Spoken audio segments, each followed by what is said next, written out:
எங்கெல்லாம் மக்கள் ஒடுக்கப்படுகிறார்களோ, எங்கெல்லாம் மக்கள் ஒடுக்குமுறையால் கொல்லப்படுகிறார்களோ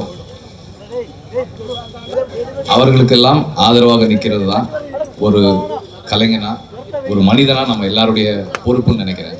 அந்த அடிப்படையில் பாலஸ்தீனில் நடக்கிறது ஒரு திட்டமிட்ட, நூற்றாண்டு திட்டமிடப்பட்ட ஒரு இனப்படுகொலை.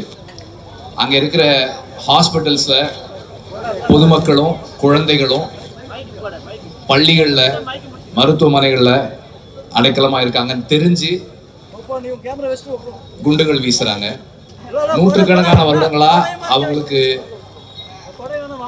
ஆதாரமா இருக்கிற ஆலிவ் மரங்களை நூற்றுக்கணக்கான ஏக்கர்களில் அழிக்கிறாங்க.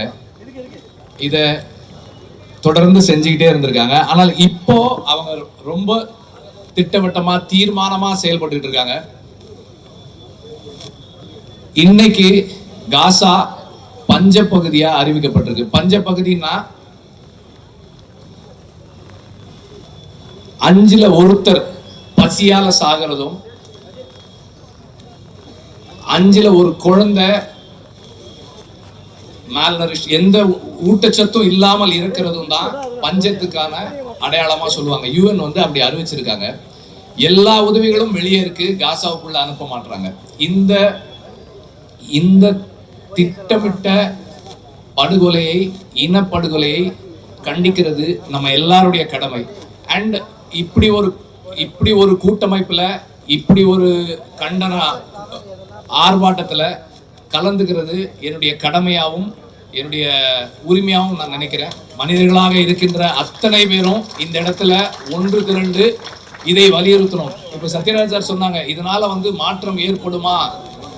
மாற்றம் என்பது ஒரே நேரத்தில் நடந்துராது. ஆனால் நம்முடைய எதிர்ப்பை பதிவு பண்றதுன்றது நம்முடைய கடமை.